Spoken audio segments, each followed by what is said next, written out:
What is a way you professionally found helpful to engage and start children in their understanding practices? And a family unity practice, we use the cosmic calendar. The cosmic calendar is great. And it's also because kids, they're more fun about this. They're not just into the morbid side of things. And oftentimes the parents, especially vaccinated ones, have a hard time locking into that frequency because everything is so serious. And this is why comedy is a great component and a great instrument to teach from.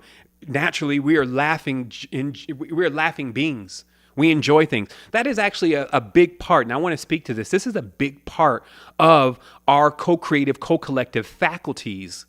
So what happens is, so left side of the brain, right side of the brain. What happens is when these two are twined in, because we're in an Inus world, we're in a solar condition right now. There's a lot of progression being made. But also the world feels a little lonely. It feels like it doesn't have God and all this kind of stuff. And that's all a part of the one versus the collective, right? So while we get progression from individual creations and uniqueness, a lot of times we wane on the collectiveness and building things together. Okay. And so because we're in a product of that reality, we have to actually, because we became a product of that kind of reality, we have to make the adjustments within ourselves. And so when you start thinking about creating things with children that are collective, and then how they're all going to like it together, then this starts actually putting you into the field of realizing the power of things like the comedy and having fun with stuff. And it's because here's what was noticed when separating the two sides of the brain, that when the brains are twined together and you're in the Inus can start promoting a degradation, an actual degeneration, a boredom, an automaton kind of stage in the Inus. Because remember, the Inus is a bit lonely. So this means that naturally the person in the Inus will start becoming like a little bit more on the emo side. Like, things are not working out and it's not happening for me. And then what happens when the Inus takes lead with that, when the left brain takes lead with that, which is happening with most people because that's the pole that we're shifting on right now that we're bringing into balance. So when it takes lead to that, the only thing the right brain can do is confirm that with the all. So this means that we would go into this cycle where the emo would start saying we're all alone and nobody loves us and things won't help. And then the other side of the brain would start confirming that and confirm that as a collective. And this would give you a collective environment where most people would feel like, yeah, we're all alone, we're all doomed, it's not happening, okay? So what they say, though, is that because that's degenerative, it actually creates diseases, it creates distraughtness, you just don't want to be around, you don't want to be a part of anything, and this is what ensues. But then they said, what happens, though, is when you are surprised for one moment, happy for one moment, illuminated, excited, any of those things, you actually disconnect both sides of the brain for that moment in that twine serpent entanglement, right? It disconnects. And then this other right side of the brain takes over, like starts leading with the all and the optimism, if you may. Right. And they say during that point, even if the person is experiencing excessive pain, even from disease, ailments, etc., they feel relief and they don't even think about the pain in that moment. This is like, let's say I'm on the hospital bed. I'm super sick. It's all over for me. It's according to what I'm thinking. And then the love of my life walks in. Right. Maybe I haven't seen her in a long time or whatever. Something exciting comes in for that moment.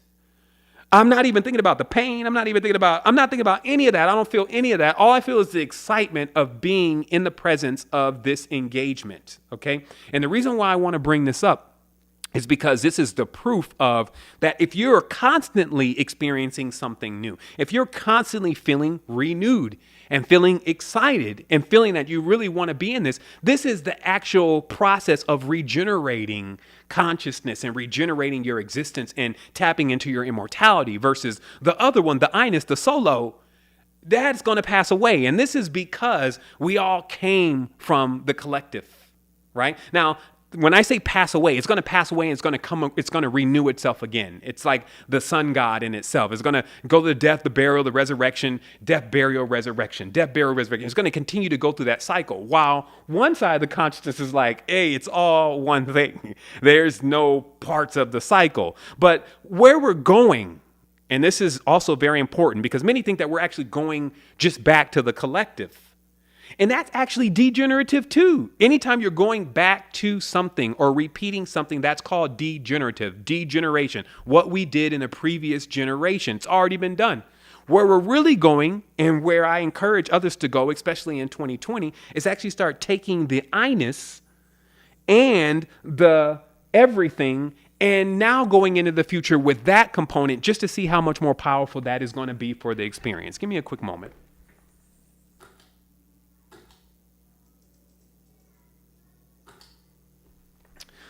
So that's what we're talking about. So when we're talking about children, then what we are doing is we're bringing the children into more of a collective view, because that's what they actually get excited about. They get excited about their own uniqueness and what they're developing. And then they also get excited about this collective form of our existence. And then when you throw comedy in there, what comedy does is comedy creates a bridge between the two that makes sure that the energy always goes in the proper direction. Now, I said it last show and I'll say it again this show. There is a heavy need for us to focus on this. Get people that are good at doing this and put them all into a sanctum together. Give them the resources that they need and let them create these materials. I've been personally engaged for a decade on assisting adult human beings in raising their consciousness into a certain stage of awareness.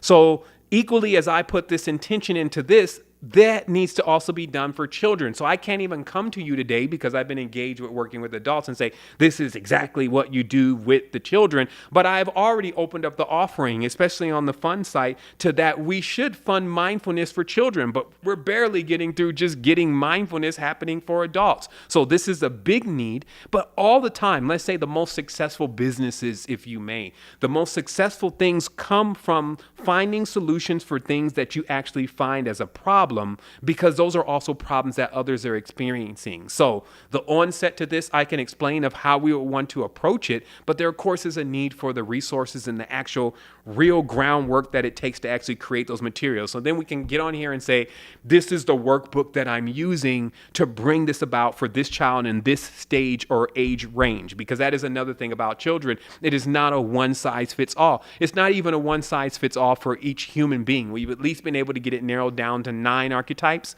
but it's not a one size fits all that everybody should do the same thing. So too in children, there's different age ranges where there's a different stage of consciousness and a different chakra that is actually at the forefront, and being able to work in that space is going to bring the most success. But just blanketing it, that would be like trying to, it would just be out of alignment. So that's where the time and the intention is actually needed. Again, that invitation is open. We'll see when the world steps up to that invitation. And if I can get done with what I'm doing, I'm promptly moving to that phase next anyway. So that's what it is. And it's just like when you're building a house, the only thing that can speed up the process of building that house is to get more people in working on it.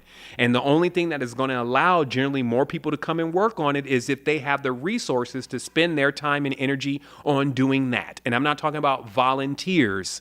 I really, I love volunteers. It's all great, but we need to get to a stage where we can actually start compensating people for the time that they're spending, especially because that's their energy. And if they don't get it from somewhere, they're going to have to get it from somewhere else, because that's the way the system works. So I'll address that way and move on.